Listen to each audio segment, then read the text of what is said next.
Alright guys, TacticalRab back again today. Hope you're all doing well and enjoying your day so far. And another day, another load of drama here in the Call of Duty community. This second video of the day was already going to be on the Parasite beef that happened last night. We'll go through that in this video as well, but there was another twist in the tale which may have many significant implications actually for what the Pro League rosters look like as well. Intrigued to take your thoughts in the comment section below. Like if you guys enjoyed the video, subscribe if you're new as always, I'd greatly appreciate it. It really helps out the channel. Thank you very much indeed for doing that. First of all, this from Douglas St. Martin. It is official contract signed. He says, who knows what this is with, whether it's with well, an amateur Call of Duty team stuff, whether it's a pro Call of Duty team stuff, or whether it's a nothing Call of Duty related at all. But a few of you guys are mentioning this to me. Heavy squat day, dog walk, dog on the grind as per usual. And in the background of this left monitor, you see the Florida Mutineers. Probably not too much to read into this. Probably a bit of bait from Duck himself. But who knows? Maybe he's going to be taking this Florida team to championships, to world championships, like he's planning to do. Just a quick addition to make also to this morning's video. We discussed the whole Toronto Ultra situation based out of Toronto. Does that cause them to have server advantages in terms of the ping stuff? And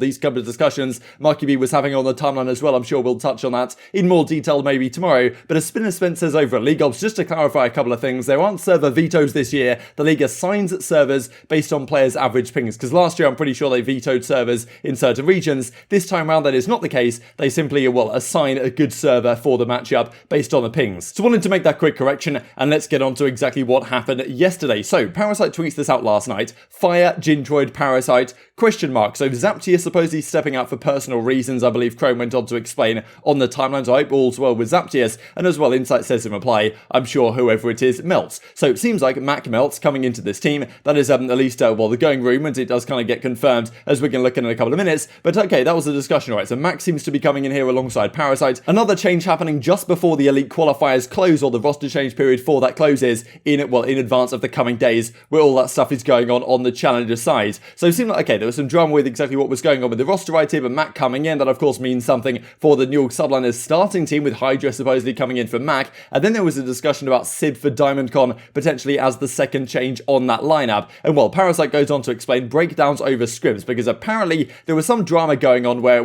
it seems like to my understanding that Hamza Glowfrosty, that being on this team, was they were talking about maybe getting him onto this onto the team that Parasite wanted to play with. But as you can see in this scrim set right here, he chooses to go with a different team. He joins the New York Subliners Academy, or at least he stays on the Subliners Academy. There's been so many back and forth roster changes, it honestly is very difficult to keep up right now. But you can see here that Parasite's kind of mind-blowing the fact that Method's team that was frying in scrims yesterday, that being Decimate, Slacked, Dav, Paddy and Methods, they were completely frying this team with Glowfrosty on and co. As you can see right here, 250 to 29. Prolute, Spark, Saints, all this type of stuff, not having the best time in scrims up against Methods' team on the challenger side. So okay, Parasite tweets this out, and then as a result of things, we then get Methods does some tweets as well. Haggy opening up Twitter to cause violence, because of course tweeting about this is maybe going to cause some backlash from some of the guys on the Subliners Academy, and indeed that is exactly what occurs. We get a number of replies here from Spart, which have since been deleted, as you can see, and you can see some of the replies here from Parasite. Initially the kind of discussion from Spart was around, okay, Parasite, he doesn't clutch up in the pressure moments, but Parasite's kind of saying that maybe that's not fully the case. This is some of the example, because as you can see right here, remember about the time we made you cry in scrims, or the time you got dropped for tweaking mid-tourney match, or when you pulled out a 5th sub at Minnesota in Modern Warfare and told everyone that Byron costed, but you were licking walls. Shut up, Haggy, we would slam you, I suppose he's trying to get at right here. Spot comes out with this as well later on. Haggy's just a clown, bro.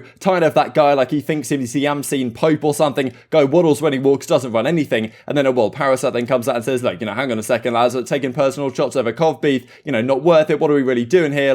How are we, how are you going to claim to win the argument when, you're resorting to kind of personal insults in this sense? So that's kind of where it left off last night. Prodic comes out as well. Here we go, trying to pull the victim cards. Victim about what? This made me laugh. But when people throw personals around, I find it hilarious, because it means they don't have anything on you besides pure fabrication. So, okay, Parasite versus the Subliners Academy last night. There was, quite a lot to this. We've obviously gone through it right now, but then things will kick off even more so, and that comes out from this tweet very recently indeed, just a couple of hours ago. Free agent got sketched on by my so-called friends. No loyalty in this space nowadays, regardless of how much I do for others, how well I play or anything. Once again, I am absolutely mind-blown. He continues on with this. As Pac-Man says in reply, regain, you'll be alright. I got dropped an hour before roster lock. I cannot even compete in the qualifier for Challengers Elite because of what's going on right here. So his teammates effectively dropped him right before the roster lock, so I don't believe he's going to get the opportunity to actually find a team to compete with this here. This was the tweet we already looked at from earlier. And here he says right here, I give up 1 hour before roster lock. A team I put together. What is the point anymore of competing in this side of things here? Honestly, I do feel super bad for about Parasite, man. Every single time he puts himself into the situation and finds himself in a tough spot. And of course, this is the team that he initially put together, right? I mean, Fire's on this team. Just a couple of days ago, he was tweeting about Fire being like, you know, like his son in effect, like he's brought him up into the scene, and he was happy that he was getting the opportunity to team with him again. Now Fire's been removed off the Paris Legion that we talked about a couple of days ago. But now we get this tweet coming out from Parasite. You guys are pieces of straight garbage at Fire, at Gintroid, at MacMelts,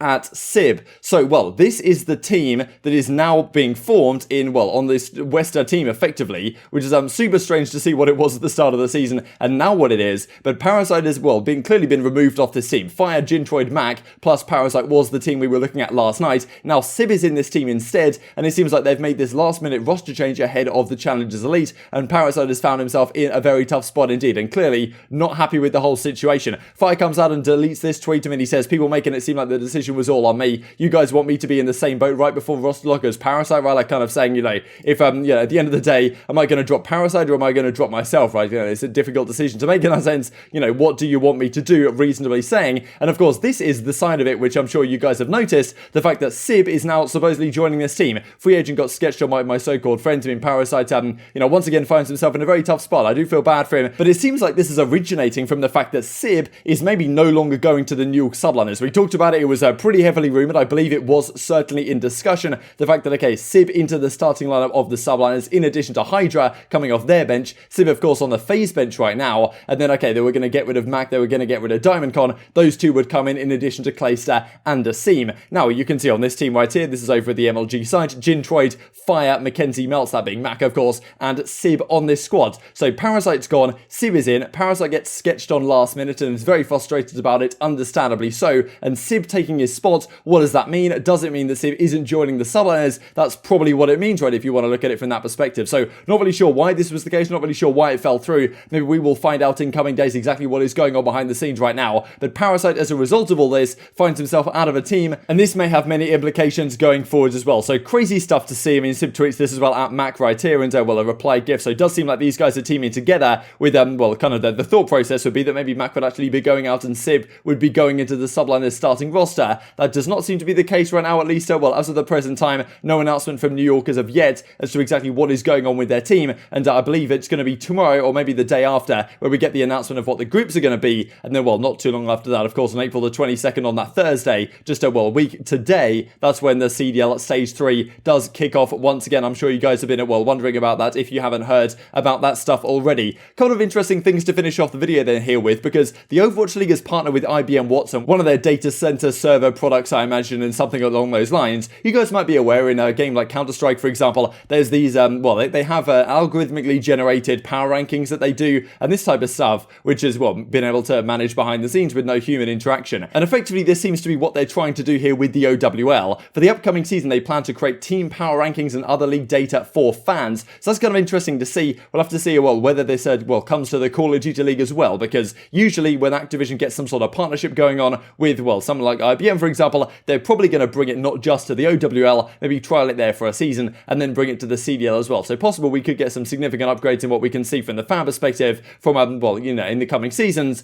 but, well, maybe this will fizzle out and not really develop into anything. Just the final thing to mention as well, this I thought was interesting from Luminosity Gaming. We've just announced we're about to go public on the NASDAQ stock exchange, Esports plus stonks, all that good stuff. Now, LG, of course, have been a team a long time in Call of Duty, but they are owned by We Are Enthusiasts, you can see right here on the right-hand side, but effectively they're called Enthusiast Gaming, I believe, and Enthusiast Gaming also own Seattle Surge. So Seattle is kind of like the Luminosity team of previous seasons, and it could be kind of interesting to see this happen because some other teams have had this happen as well. I believe Astralis is listed on the Copenhagen Stock Exchange, Guild Esports as well, this kind of David Beckham thing, I think that's also listed somehow. So, well, seems like if LG, or effectively the ownership group of this, is going to be listed on the NASDAQ, that could be pretty interesting to see, and maybe if Octane drops to 1.2, their stock price will absolutely shoot up to the moon. But intrigued to hear your thoughts on all this stuff in the comment section. I hope you guys enjoyed the video. If you did enjoy it, I'd greatly appreciate a like on the video. It really helps out the YouTube algorithm. I know you enjoyed this content. Other people like you may enjoy this content as well, and of course the competitive Call of Duty community. Thank you for watching as always. Take care, and I will see you next time. Hey, we can do this, maybe. Z, one shot dead. 3, let's get 1D. One shot, let's go.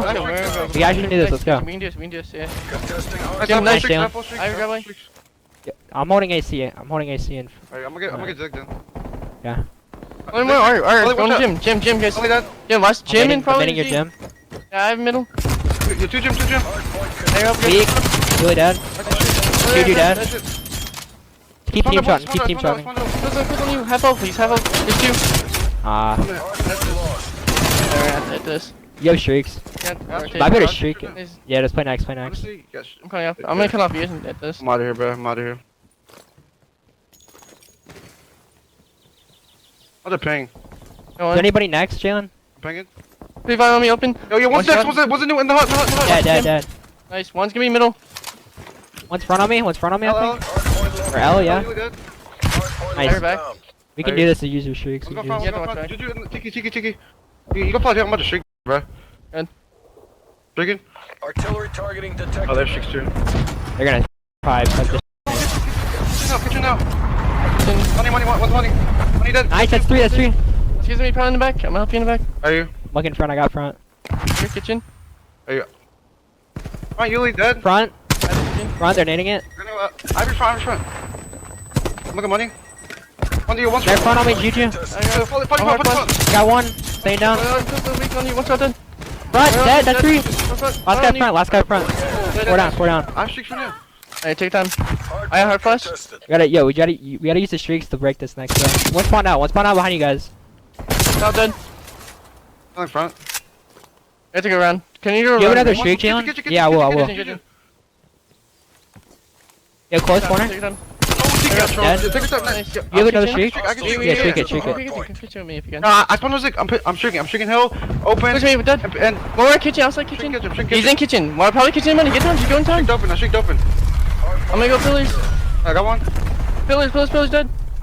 Let's get kitchen open. I have Kitchen, watch out. open on you. Let's go. Let's get kitchen. Oh my god!